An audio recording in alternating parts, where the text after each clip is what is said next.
Berikut ini informasi paling panas selama hari ini. Yang pertama dari konflik Gaza, di mana para menteri luar negeri negara-negara Arab mengecam pengepungan Israel atas Gaza menyusul serangan mendadak yang dilakukan oleh militan Hamas terhadap Israel. Ya, mereka pun menuntut agar bantuan segera diizinkan memasuki wilayah kantong yang diblokade tersebut. Israel telah memberlakukan pengepungan total di jalur Gaza, memutus pasokan air, makanan, listrik, dan pasokan penting lainnya setelah serangan besar-besaran pada Sabtu lalu oleh militan Hamas yang telah menewaskan ratusan orang di kedua belah pihak. Dilansir AFP, para menteri luar negeri Arab membahas perang yang sedang berlangsung antara Israel dan Hamas dan menuntut Israel menghentikan pengepungannya terhadap Gaza. Mereka juga menyerukan pengiriman makanan, bahan bakar, dan bantuan kemanusiaan di wilayah pesisir yang miskin dan padat penduduknya. Para menteri luar negeri negara-negara Arab juga mendesak Israel untuk mempertimbangkan kembali keputusan tidak adilnya dalam memutus pasokan listrik dan air ke Gaza. Pengeboman tanpa henti selama 5 hari di Gaza oleh Israel sebagai pembalasan atas serangan brutal terhadap komunitas Israel di seberang perbatasan telah membuat wilayah kecil itu hancur berkeping-keping. Serangan udara telah menghantam bangunan tempat tinggal, masjid, pabrik, dan toko. Persediaan medis termasuk oksigen semakin menipis di Rumah Sakit Al-Shifa di Gaza yang kewalahan. Hingga kini banyak korban jiwa dalam keadaan ini atau kejadian ini.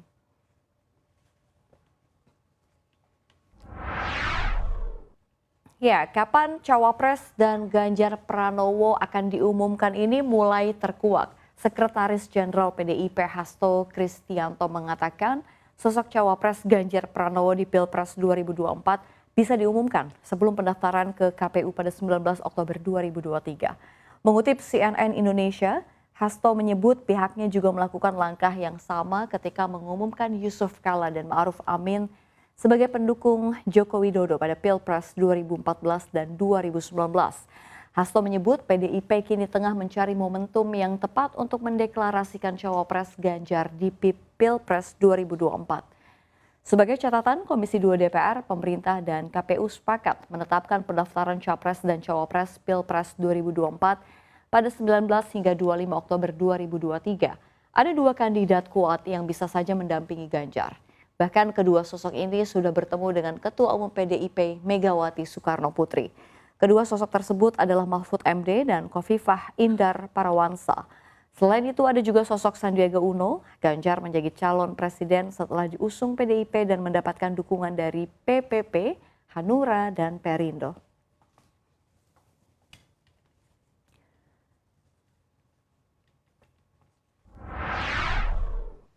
Presiden Iran Ebrahim Raisi dan putra mahkota Arab Saudi Pangeran Muhammad bin Salman membahas konflik Palestina-Israel dalam panggilan telepon pertama antara kedua pemimpin sejak berjalannya kesepakatan yang ditengahi China antara Teheran dan Riyadh. Putra mahkota Saudi menegaskan bahwa kerajaan melakukan segala upaya yang mungkin dilakukan dalam berkomunikasi dengan semua pihak internasional dan regional untuk menghentikan eskalasi yang sedang berlangsung. Dia juga menegaskan kembali penolakan Arab Saudi untuk menargetkan warga sipil dengan cara apapun. Adapun Arab Saudi dan Iran sepakat untuk melanjutkan hubungan pada Maret berdasarkan kesepakatan yang dinegosiasikan oleh China setelah 7 tahun bermusuhan yang telah mengancam stabilitas dan keamanan di Teluk dan membantu memicu konflik di Timur Tengah dari Yaman hingga Suriah. Dalam perang yang sedang berlangsung sekarang, Iran disebut-sebut berada di balik serangan Hamas ke Israel. Namun Amerika Serikat menegaskan masih mencari tahu keterlibatan Iran dalam serangan tersebut. Washington juga menyebut tidak akan berburu-buru atau terburu-buru dalam menetapkan apakah ada andil Teheran dalam serangan tersebut.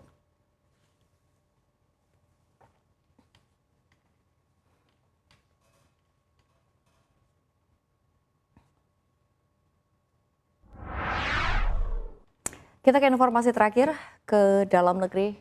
Mantan Menteri Pertanian Syahrul Yassin Limpo telah resmi ditetapkan sebagai tersangka oleh KPK. Ia diduga terlibat dalam aksi pemerasan dan penerimaan gratifikasi di Kementerian Pertanian.